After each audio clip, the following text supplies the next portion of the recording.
The spoon made soft circles against the ceramic mug, a hypnotic sound that should have been soothing but instead felt like the ticking of a time bomb counting down to the complete annihilation of everything I'd ever believed about love, loyalty, and the woman sleeping in my bed. Around and around it went, stirring coffee that had gone cold 10 minutes ago.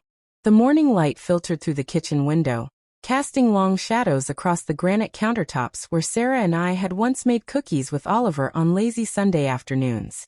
"Daddy, did you hear me?" My son's voice came from somewhere far away, as if transmitted through water. 7 years old, missing his 2 front teeth, a chocolate milk mustache painted across his upper lip.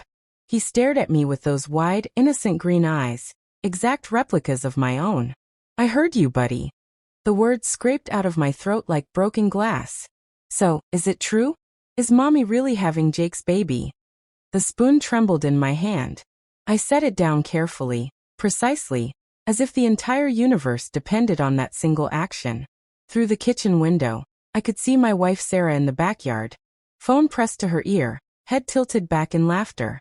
That musical laugh I'd fallen in love with 15 years ago. "Where did you hear that, Oliver?" "Last night. I got up to get water, and Mommy was on the phone in her office. She said, 'Jake, I can't believe we're having a baby.' She sounded really happy, Daddy." Really happy. The words lodged in my chest like bullets. Of course she sounded happy. She was pregnant with her lover's child while I sat here stirring cold coffee, playing the oblivious husband. "Finish your breakfast, son. We don't want to be late for school." Oliver shrugged and returned to his cereal, the moment already forgotten in the way only children can forget. But I would remember. Every detail crystallized in my mind with painful clarity. Jake Morrison. 32 years old. Ambitious. Handsome, charming. He'd joined our family's commercial real estate firm 8 months ago. Sarah had insisted we hire him, said he had a fresh perspective. I was the CFO, she handled acquisitions. Jake worked directly under her. I'd noticed the late meetings, the new perfume, the 5 a.m. gym trips, classic signs. But I'd buried my head in spreadsheets and parent-teacher conferences, choosing willful blindness over painful truth. The kitchen door opened. Sarah walked in, still glowing from her phone call. "Morning, honey." She kissed Oliver's head and moved toward me. I turned my face so her lips caught my cheek instead of my mouth. "You okay? You look pale." "Didn't sleep well. Big audit coming up." She nodded, already distracted, checking her phone. "I have an early meeting. Can you drop Oliver?" "Of course." She paused at the door, turned back with a soft smile. "Love you, Thomas." "Love you too." The words tasted like ash. After she left, I sat there for a long moment. Then I pulled out my phone and opened a note app. Asterisk Sarah is pregnant with Jake's baby. My 40th birthday is in 3 months. My father's $50 million inheritance transfers to me on that date. If she divorces me before then, community property laws give her half, including that inheritance. Asterisk. Jake wasn't just sleeping with my wife. He was planning to steal my legacy.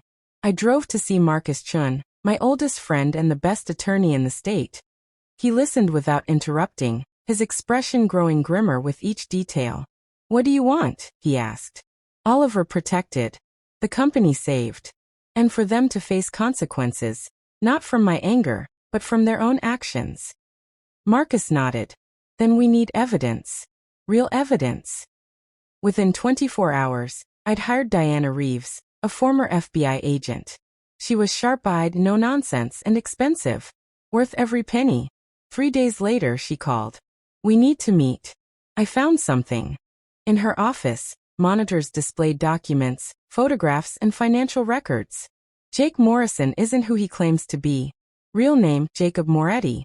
He's been involved in fraudulent real estate schemes across the East Coast. Never convicted, he's careful. But there's a pattern. She clicked through surveillance photos. Jake and Sarah entering hotels, kissing in parking garages. The affair has been ongoing for 7 months. But here's where it gets interesting. She pulled up emails. "He's been selling your company's confidential information to a competitor. Corporate espionage. And he's been researching community property laws. He knows about your birthday, Thomas. He knows about the $50 million. My hands clenched. He got her pregnant on purpose. That's my assessment. A child creates leverage. If she divorces you before your birthday, she'd likely get primary custody of Oliver too. Oliver. The thought of losing my son made me want to put my fist through the wall. What's the timeline? Sarah has an appointment with a divorce attorney next Tuesday. The pregnancy is about 10 weeks along.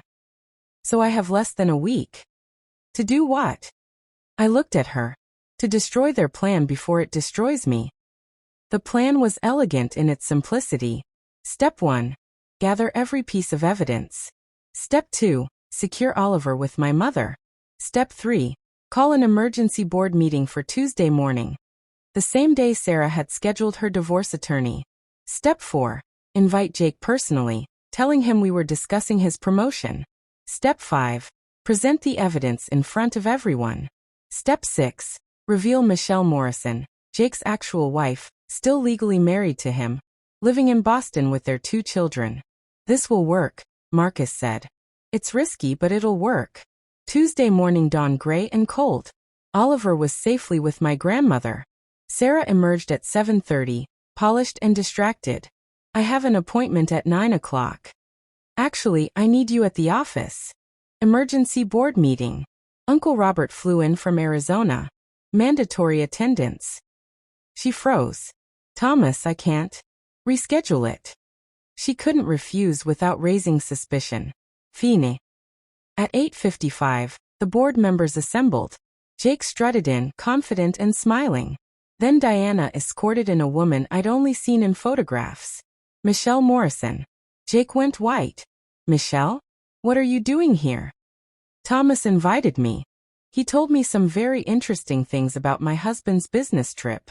Sarah stared in confusion, then horror as understanding dawned. I stood at the head of the table and clicked to the first slide. This is Jacob Moretti, not Jake Morrison. He's used multiple aliases in real estate fraud schemes. He was hired after my wife vouched for him personally. I walked them through everything. The affair. The pregnancy.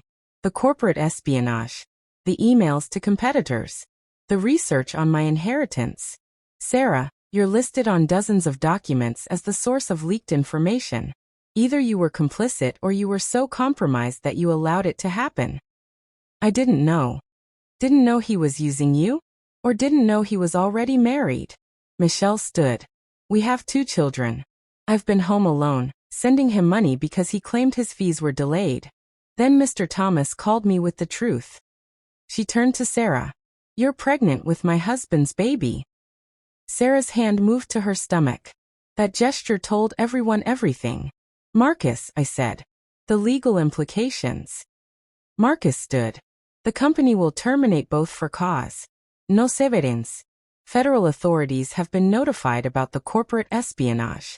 And as Michelle's attorney, I'm filing for divorce and full custody, along with bigamy charges. Jake's face was gray.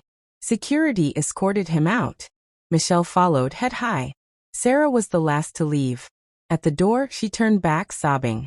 Thomas, I'm sorry. I don't know how it went so wrong.